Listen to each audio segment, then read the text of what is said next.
शीना बोरा murder case में गिरफ्तार तीनों आरोपियों को आज बांद्रा कोर्ट में पेश किया जाएगा। शीना मर्डर केस में आरोपी इंद्राणी मुखर्जी, इंद्राणी के पूर्व पति संजीव खन्ना और ड्राइवर श्यामवर राय की पुलिस रिमांड आज खत्म हो रही है। शीना मर्डर केस में बड़ा खुलासा हुआ है। सूत्रों के मुताबिक शीना का मर्डर नेशनल कॉलेज से चलने के कुछ देर बाद ही कर दिया गया।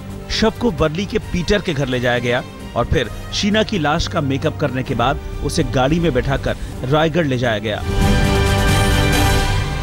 पुलिस सूत्रों के मुताबिक इंद्राणी और संजीव खन्ना ने नेशनल कॉलेज से शीना को गाड़ी में बिठाया और उसके बाद दोनों ने गला दबाकर शीना की हत्या कर दी।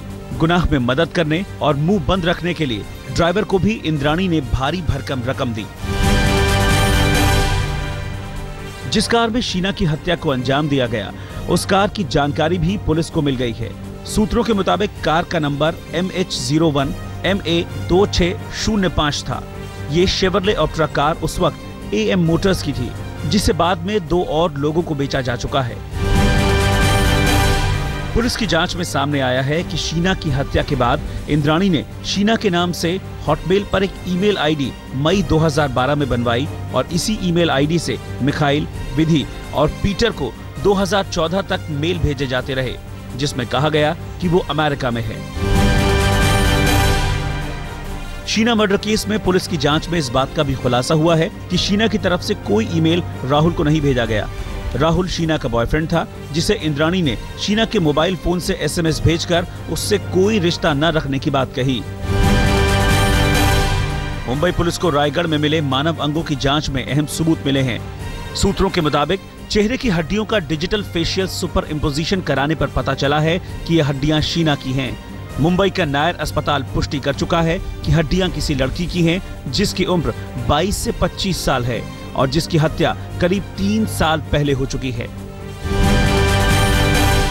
लगातार तीसरे दिन मुंबई पुलिस ने शीना मर्डर केस के सिलसिले में पीटर मुखर्जी से पूछताछ की। मीडिया टाइकून और इंद्राणी के वर्तमान पति पीटर मुखर्जी से मुंबई पुलिस ने उनके कारोबार और उसमें परिवार के सदस्यों की हिस्सेदारियों से जुड़े सवाल पूछे, ताकि मर्डर का मनी कनेक्शन खंगाला जा सके। पीटर रात करीब 11:30 बजे खार थाने से निकले। इंद्राणी की मुलाकात खार थाने में शुक्रवार को बेटी विधि से कराई गई। थाने में शाम 5:30 बजे इंद्राणी की बेटी विधि से मिलने की इजाजत दे दी गई। दोनों के बीच 20 मिनट तक बातचीत हुई। विधि आज दोपहर UK के लिए उड़ान भरने वाली है। सूत्रों के मुताबिक इंद्राणी ने विधि से कहा कि वो बेकसूर है और जो गुनाह उसने किया ही नहीं, वो उसे कबूल भी नहीं करेगी। इंद्राणी ने बेटी विधि से कहा कि वो अपनी पढ़ाई पर ध्यान दे और मैं जल्द ही इससे बाहर निकल जाऊंगी।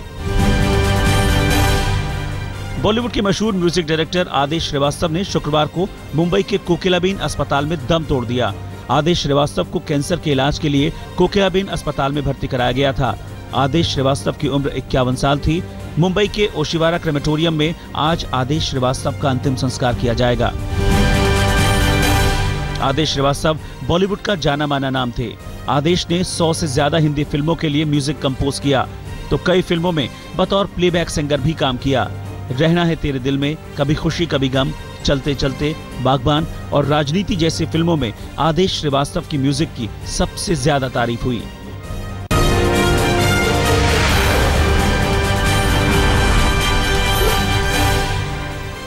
जन्माष्टमी के मद्देनजर आज दिल्ली में सुरक्षा के खास बंदोबस्त किए गए हैं। दिल्ली के छोटे और तमाम बड़े मंदिरों के आसपास सुरक्षा में पुलिस के 10,000 जवानों के अलावा अर्धसैनिक बलों की 30 कंपनियां तैनात की गई हैं। महिलाओं की सुरक्षा के मद्देनजर महिला पुलिसकर्मियों की भी बड़ी संख्या में तैनाती की गई है। दिल्ली में जल्द ही आपातकालीन मेडिकल रिस्पांस योजना के तहत एक अति आधुनिक कंट्रोल रूम बनने वाला है। कंट्रोल रूम में फोन करने पर बेहद कम वक्त में एम्बुलेंस पहुंच जाएगी। इसके लिए शुक्रवार को दिल्ली के कैट्स और विप्रो लिमिटेड के बीच MOU साइन हुआ। दिल्ली में आप नेता कपिल मिश्रा से कानून मंत्रालय वापस लिए जाने की वजह सामने आई है। सूत्रों के मुताबिक केजरीवाल कपिल मिश्रा के कामकाज से बेहद नाराज थे, जिसका जिक्र उन्होंने सभी विभागों के मुखियाओं की उस बैठक में भी किया था, जो उन्होंने कपिल मिश्रा को हटाने के कुछ देर बाद बुलाई थी। दिल्ली के RK पुरम में 3 साल के बच्चे जतिन की संदिग्ध परिस्थितियों में उसके घर से ही लाश मिली है। जतिन 2 तारीख को घर से गायब हुआ था। घर वाले और पुलिस उसकी तलाश कर रहे थे और जतिन की खून से लथपथ लाश घर से ही बरामद हुई। जतिन के सिर पर चोट के निशान हैं। लाश का पोस्टमार्टम कराकर पुलिस मामले की जांच कर रही है। दिल्ली के ईदगाह इलाके में रहने वाला मिराजुद्दीन दिल्ली के वेलिंगटन अस्पताल में 2 दिन से भर्ती है। मिराजुद्दीन को कुछ लोगों ने सॉफ्ट ड्रिंक में एसिड मिलाकर पिला दिया था, जिसके बाद से उसकी हालत नाजुक बनी हुई है। पीड़ित के परिवार का पुलिस पर आरोप है कि आरोपियों की पहचान होने के बाद भी पुलिस ने इस मामले में कोई कार्रवाई नहीं की है। दिल्ली में महज 20 रुपए के लिए हत्या का मामला सामने आया है। वारदात दिल्ली के बुद्ध विहार में हुई, जहां 50 साल के राम खिलाड़ी की पोती के जन्मदिन के मौके पर पड़ोस में रहने वाले लोगों ने डंडों और फावड़े से पूरे परिवार पर हमला कर दिया। हमले में राम खिलाड़ी की मौत हो गई, जबकि उसके बेटे और पोती जख्मी हो गए। हमले के आरोपी फरार हैं। पूर्वी दिल्ली के जगतपुरी इलाके में गुरुवार रात 2 घरों में चोरी और एक घर में डकैती की वारदात सामने आई है। बेहद शातिराना अंदाज में घर में दाखिल होकर बदमाशों ने लोगों पर नशीली दवा का स्प्रे कर उन्हें बेहोश कर दिया और वारदात को अंजाम देकर फरार हो गए। 4 चोरों की तस्वीरें सीसीटीवी कैमरे में कैद होने के बावजूद पुलिस के हाथ अब तक खाली हैं। दिल्ली के मंडावली में एक मॉडल के साथ छेड़छाड़ और मारपीट का मामला सामने आया है। एक्ट्रेस अपनी बहन के साथ गुरुद्वारे से अपने घर लौट रही थी। उसी दौरान बाइक सवार एक युवक ने पहले इन्हें ओवरटेक किया और फिर गालियां देने लगा। विरोध करने पर खींचता हुआ मॉडल को अपने घर के भीतर ले गया और हेलमेट और लात घूंसों से न केवल उसकी पिटाई की, बल्कि कपड़े तक फाड़ डाले। पुलिस ने मामला दर्ज कर आरोपी को हिरासत में ले लिया है। घर की तरफ आ रही थी, एक बंदा आया, उसने ओवरटेक किया। उसके बाद मैंने उसे बोला, उसने मेरे को उल्टा सीधा बोलने का बहुत गंदी लैंग्वेज यूज करी उसने मेरे साथ। और उसने उसके बाद मैंने जब उसे बोला कि ऐसा क्यों बोल रहा, तो उसने मेरे से खींचातानी करी, अपने घर खींचने की कोशिश करी, मेरे ये कपड़े सारे फाड़ दिए।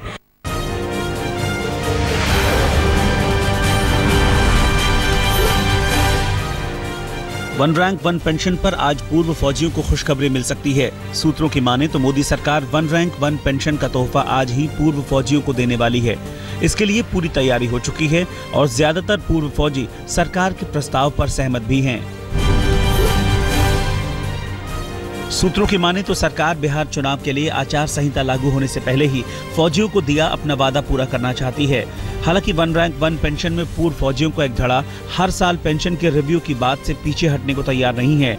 लेकिन सूत्रों की माने तो फिलहाल सरकार अब वन रैंक वन पेंशन को टालने के मूड में नहीं है। प्रधानमंत्री नरेंद्र मोदी आज बिहार के बोधगया जाएंगे और महाबोधि मंदिर में अंतर्राष्ट्रीय हिंदू बौद्ध सम्मेलन को संबोधित करेंगे। सम्मेलन का आज तीसरा और आखिरी दिन है। पीएम महाबोधि मंदिर में पूजा अर्चना भी करेंगे। बोधगया में पीएम के दौरे के मद्देनजर सुरक्षा के पुख्ता इंतजाम किए गए हैं। सीआरपीएफ ने बोधगया को किले में तब्दील कर दिया है। महाबोधि मंदिर में आने जाने वाले हर शख्स पर कड़ी नजर रखी जा रही है। शुक्रवार को राज्य के डीजीपी और मुख्य सचिव ने खुद पहुंचकर इंतजामों का जायजा लिया। प्रधानमंत्री मोदी के बोधगया आने से पहले नक्सली संगठन बीकेबी माओवादी ने बंद का ऐलान किया है। इसे देखते हुए पुलिस और सुरक्षा बल बेहद मुस्तैद हैं। मंदिर और उसके आसपास के इलाके में कड़ी सुरक्षा के अलावा आसमान पर नजर रखने के लिए भी खास इंतजाम किए गए हैं। दिल्ली में चल रही संघ और बीजेपी की समन्वय बैठक शुक्रवार को खत्म हो गई। आखिरी दिन प्रधानमंत्री नरेंद्र मोदी भी समन्वय बैठक में पहुंचे। 15 मिनट के अपने भाषण में मोदी ने संघ को 15 महीने के सरकार के कामकाज की जानकारी दी और कहा कि सरकार के काम के नतीजे जल्द नजर आएंगे। प्रधानमंत्री नरेंद्र मोदी ने समन्वय बैठक में कहा कि मुझे संघ का स्वयंसेवक होने पर गर्व है। मोदी ने यह भी कहा कि स्वयंसेवक होने की वजह से ही मैं यहां तक पहुंचा हूं। पीएम ने कहा कि सरकार ने अभी तक बहुत कुछ किया है। हमारे पास 4 साल बाकी हैं और अभी बहुत कुछ करना बाकी है। समन्वय बैठक का समापन संघ प्रमुख मोहन भागवत के 45 मिनट के भाषण के साथ हुआ। मोहन भागवत ने सरकार के कामकाज पर संतोष जताया और सरकार को कई सुझाव भी दिए। वहीं भागवत ने प्रधानमंत्री मोदी के कामकाज की भी तारीफ की। बिहार चुनाव में सीटों के बंटवारे पर नाराज हुए मुलायम को मनाने में लगे शरद यादव और लालू यादव शुक्रवार को भी मुलायम से मुलाकात करने पहुंचे। दोनों के लाख मनाने के बावजूद भी मुलायम नहीं माने, लेकिन मुलाकात के बाद शरद और लालू दोनों ने भरोसा जरूर जताया है कि वो मुलायम को मना लेंगे। आदर के साथ, रेस्पेक्ट के साथ माननीय मुलायम सिंह जी हम लोग के सबके नेता हैं, उनको जो भी सीट उठ या जो भी कोई बात है, मैं नहीं समझता हूँ कि सीट उठ का भी बात है। बात जारी है, टॉक जारी है। और जहाँ तक लालू यादव का सवाल है, सिर्फ हमारे अभिभावक नहीं है, सीनियर नहीं है, हमारे रिश्तेदार भी हैं। जो गठबंधन है उसे मजबूत करना है, बनाए रखना है, उसी की चर्चा आज सारे समय हुई है। और गठबंधन पहले भी था, अभी भी है, आगे भी रहेगा। चुनाव से ठीक पहले ही जनता परिवार में दरार पड़ी तो चुटकी लेने में रामविलास पासवान पीछे नहीं हटे। रामविलास पासवान को भरोसा है कि मुलायम सिंह यादव अब दोबारा महागठबंधन में शामिल नहीं होंगे। नहीं को हमको नहीं लगता को वापसी क्यों होगा। यदि स्वाभिमानी आदमी होगा तो वापसी क्यों करेगा जी। इन लोगों ने उसको अध्यक्ष बनाया, तो जिस समय अध्यक्ष बनाया तो हम तो उसी समय से कह रहे थे कि भैया कौन पार्टी का नाम तो कुछ है नहीं, अध्यक्ष बना दिया। फिर कहा कि विलय हो रहा है, तो हमने उस समय में कहा था कि विलय 7 जन्म में नहीं होगा। फिर कहा महागठबंधन होगा, हमने कहा वो भी नहीं होगा। उधमपुर हमले में शामिल 3 आतंकियों की तलाश एनआईए ने तेज कर दी है। एनआईए ने तीनों आतंकियों के पोस्टर कश्मीर में अलग अलग जगहों पर चस्पा करने के अलावा तीनों के सर 10 लाख का इनाम भी घोषित किया है। आरोपी आतंकियों में लश्कर ए तैयबा का डिविजनल कमांडर अबू कासिम भी शामिल है, जो पाकिस्तान का रहने वाला है। उड़ीसा के कटक के शिशु सदन में मरने वाले नवजात बच्चों का आंकड़ा लगातार बढ़ता जा रहा है। अब तक 64 बच्चों के मरने की खबर है। महिला कांग्रेस ने इस मुद्दे पर रैली निकाली। कांग्रेस दफ्तर से मास्टर कैंटीन चौक तक रैली निकालकर कांग्रेसियों ने सीएम निवास का घेराव किया और सीएम नवीन पटनायक से इस्तीफे की मांग की। दिल्ली मेट्रो कल से फरीदाबाद को भी जोड़ने वाली है। तीसरे फेज में मेट्रो का विस्तार फरीदाबाद तक कर दिया गया है। बदरपुर से एस्कॉर्ट्स मुजेसर तक के 13.8 किलोमीटर लंबे ट्रैक पर 9 मेट्रो स्टेशन होंगे। कल प्रधानमंत्री नरेंद्र मोदी हरी झंडी दिखाकर फरीदाबाद के लोगों के मेट्रो के इंतजार को खत्म कर देंगे। भोपाल में रहने वाले धर्मेंद्र ने अपने भाई विक्रम ठाकुर की रिहाई के लिए प्रधानमंत्री से गुहार लगाई है। दरअसल विक्रम 3 साल पहले कंस्ट्रक्शन कंपनी में काम करने दुबई गया था। विक्रम के भाई के मुताबिक करीब 8 महीने से कंपनी न तो विक्रम को तनख्वाह दे रही है और न ही वापस आने के लिए उसका पासपोर्ट वापस किया जा रहा है। विक्रम के भाई ने चिट्ठी लिखकर प्रधानमंत्री से मदद की अपील की है।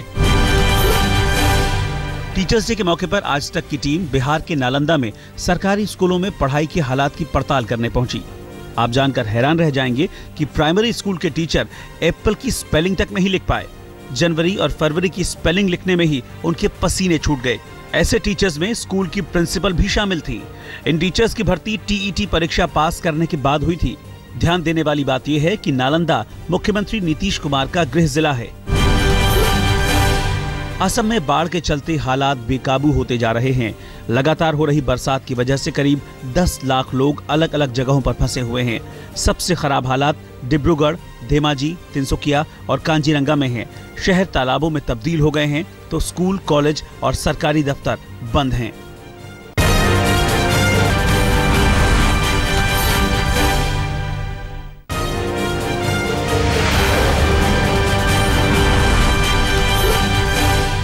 दिल्ली से सटे नोएडा के सेक्टर 66-67 में पश्चिमी यूपी की एटीएस टीम ने 11,70,000 रुपए के जाली नोटों के साथ 3 लोगों को गिरफ्तार किया है। पुलिस की माने तो ये जाली नोट पाकिस्तान से पश्चिम बंगाल के रास्ते भारत में लाए जा रहे थे और काफी समय से इस गोरख धंधे को अंजाम दे रहे थे। पंजाब के पठानकोट के गांव बाट साहिब में 8वीं की छात्रा ने स्कूल के ही 4 छात्रों पर बलात्कार का आरोप लगाया है। पुलिस को मामले की शिकायत दे दी गई है, लेकिन गिरफ्तारी अभी बाकी है। जबकि स्कूल की प्रिंसिपल उल्टा पीड़ित लड़की पर ही झूठ बोलने और स्कूल को बदनाम करने का आरोप लगा रही है। मेरठ में संदिग्ध हालत में एक मासूम का शव मिलने से सनसनी फैल गई है। यूपी के शामली जिले में तैनात सिपाही सोहित का बेटा मेरठ में अपने घर से 3 दिन से लापता था। अचानक उसका शव तालाब के किनारे मिला। 3 साल के मासूम हर्ष के अंगों को काटा हुआ था, जिससे स्थानीय लोगों को उसकी बलि देने का शक है। पुलिस इस मामले की जांच कर रही है। मध्य प्रदेश के छतरपुर में पुलिस की दरिंदगी का लाइव वीडियो सामने आया है। एक महिला के घर पर पत्थरबाजी के आरोपी एक युवक की पुलिस वालों ने सरेआम जमकर लात घूंसों से पिटाई की और फिर उसे घसीटते हुए थाने तक ले गए। पुलिस की इस करतूत पर अधिकारी कुछ भी बोलने के लिए तैयार नहीं है। हरियाणा के रोहतक में सरकारी स्कूल के एक टीचर के खिलाफ छात्राओं और उनके परिजनों ने जमकर हंगामा किया। टीचर पर छात्राओं से छेड़छाड़ और अश्लील हरकतें करने का आरोप है। पुलिस ने आरोपी टीचर को हिरासत में ले लिया है। छात्राओं के मुताबिक टीचर उनसे अश्लील हरकतें करता था और किसी को बताने पर फेल करने का डर दिखाता था।